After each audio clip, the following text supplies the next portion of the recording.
there's going to be stumbling blocks. There has to be stumbling blocks to prove you want it. Check this out. What became of the black people of Sumer? The stranger asked the old man. For ancient records show that the people of Sumer were black. What happened to them? Aye, the old man sighed. They lost their history, so they died. What a sad state of affairs when conquering armies not only pillage the land, plunder their governments, subjugate the people, but also destroy their history and usurp their culture.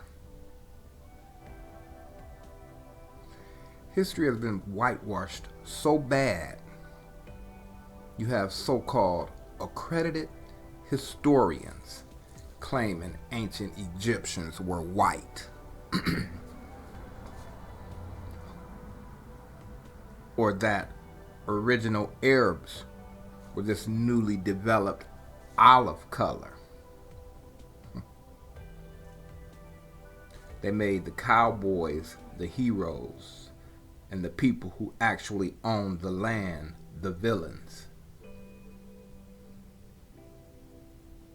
As if fighting for their land was somehow ungodly.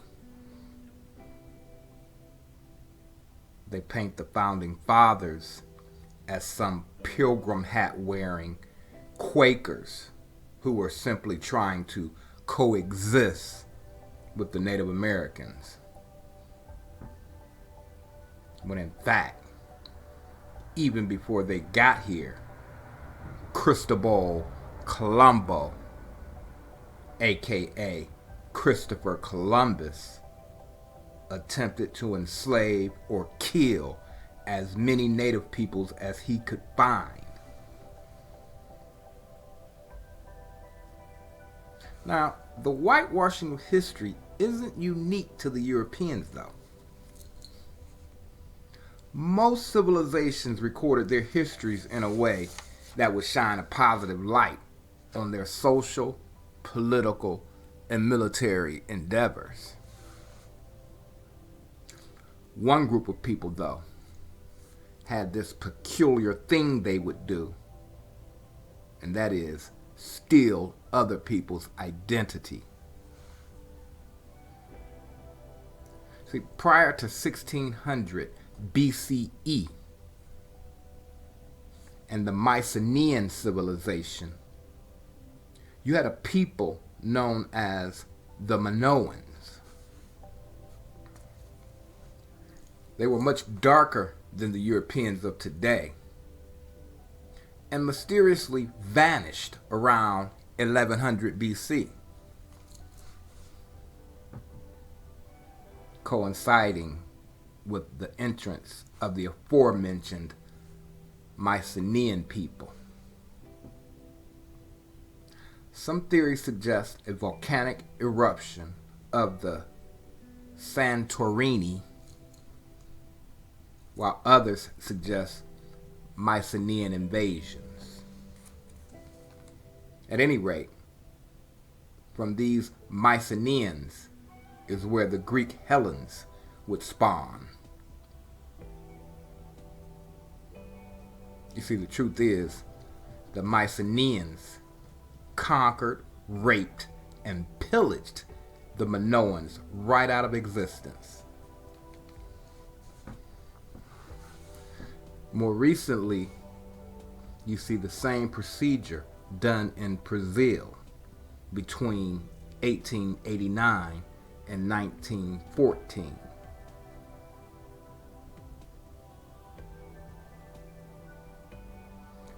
This was supposed to be a solution to, and I'm quoting, the Negro problem.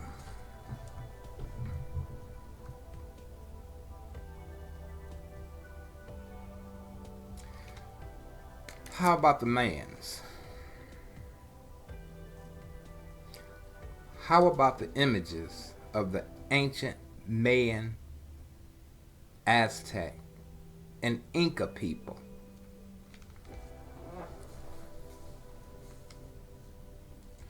What did they look like prior to the invasion of the Spaniards?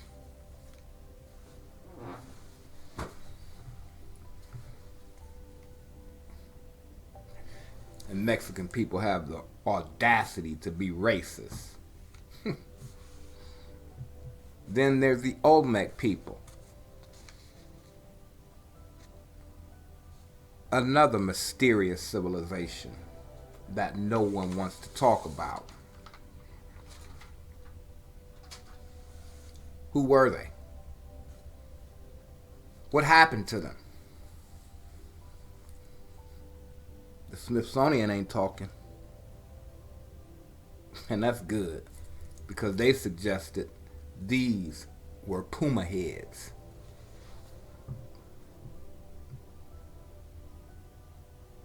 I'm not joking.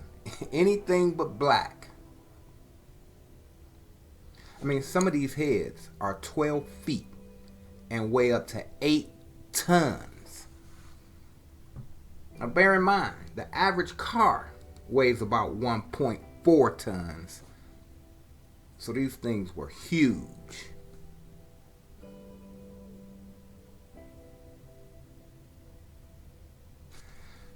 These next images are of the god goddess Bes of the African Twa and Egyptian people.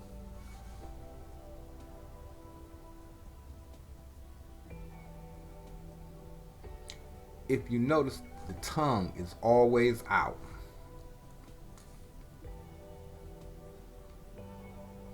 In fact, the pictures you're taking today with your tongue out is in honor of this god.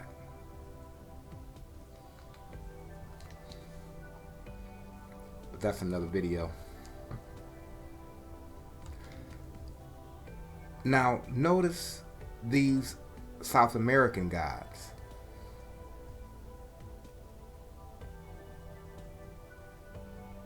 This is Quetzalcoatl. See the tongue? I think they had to have good drugs in South America back then too, because anyway, look at these images of gods by people who, if you believe your history books, had no contact.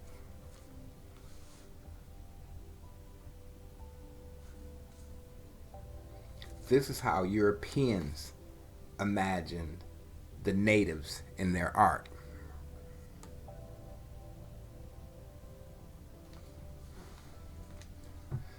This is how the natives depicted themselves.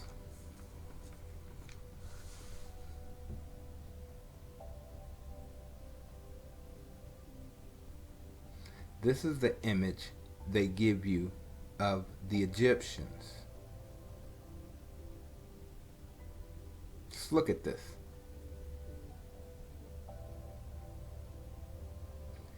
Ancient Egypt was an African civilization and didn't become the images they parade today until the invasion of Alexander the Greek.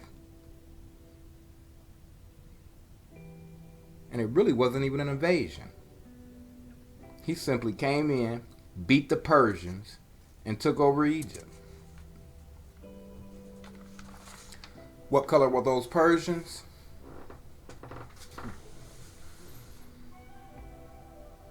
You tell me.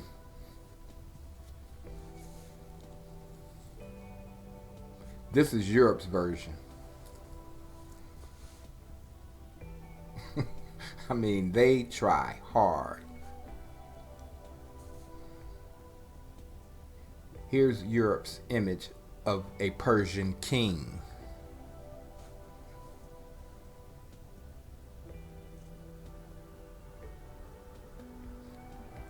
And here's the real image of a Persian king, King Darius.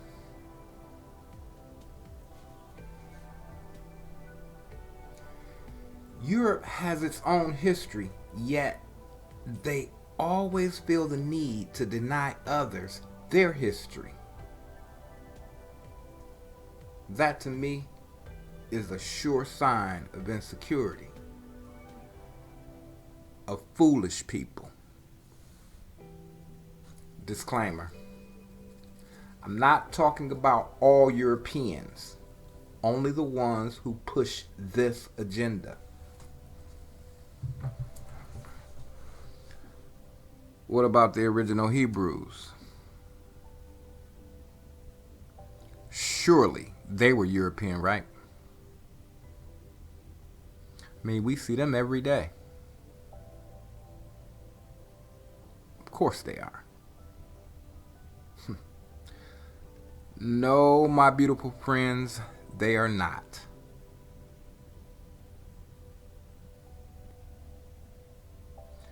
You know, it really bugs me out that there are people who would call this video racist.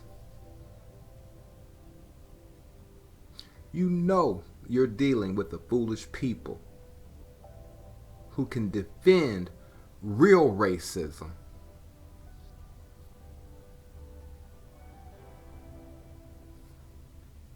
yet call the truth racist.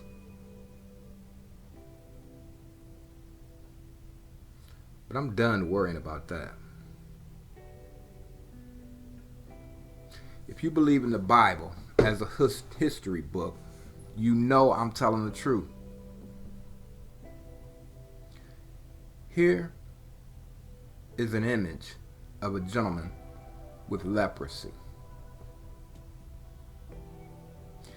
If this dude was white, there's no way you'd see his leprosy. Yeah, you know where I'm going.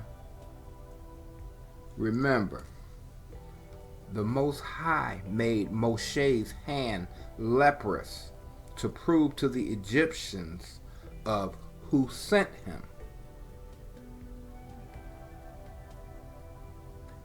If he were European, you wouldn't even notice it. That's not racist. Look at this hand.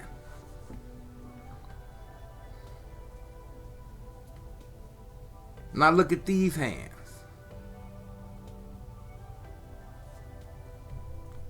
Come on now. There's no comparison. You see, during those times, everybody in that region was dark-skinned. The so-called Arabs, or the Ishmaelites, were dark-skinned.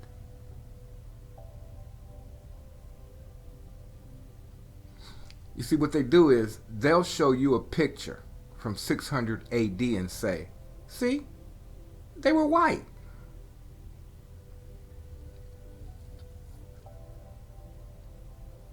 So I have to go get pictures off the wall like Facebook. This is how the people looked in the region at that time. What time? Ancient times. Biblical times, my brother. We are being governed by a foolish people, full of pride and haughty. They can't imagine anything great that they didn't produce.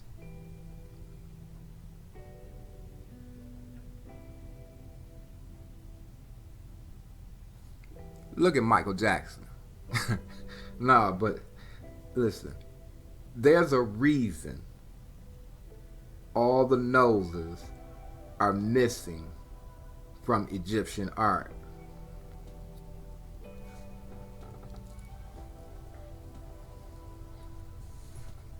we've got to wake up. I'm not trying to tell you where Europeans came from or who they are biblically. That's your research. I'm just telling you who we are.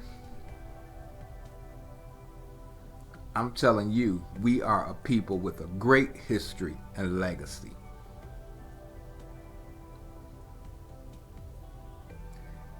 We've been subjugated and destroyed by a people who cannot, in their spirit, accept the truth and truly believe they are a chosen people.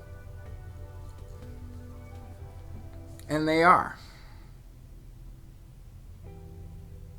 They were chosen to put our prideful, stiff-necked, big-head asses in check.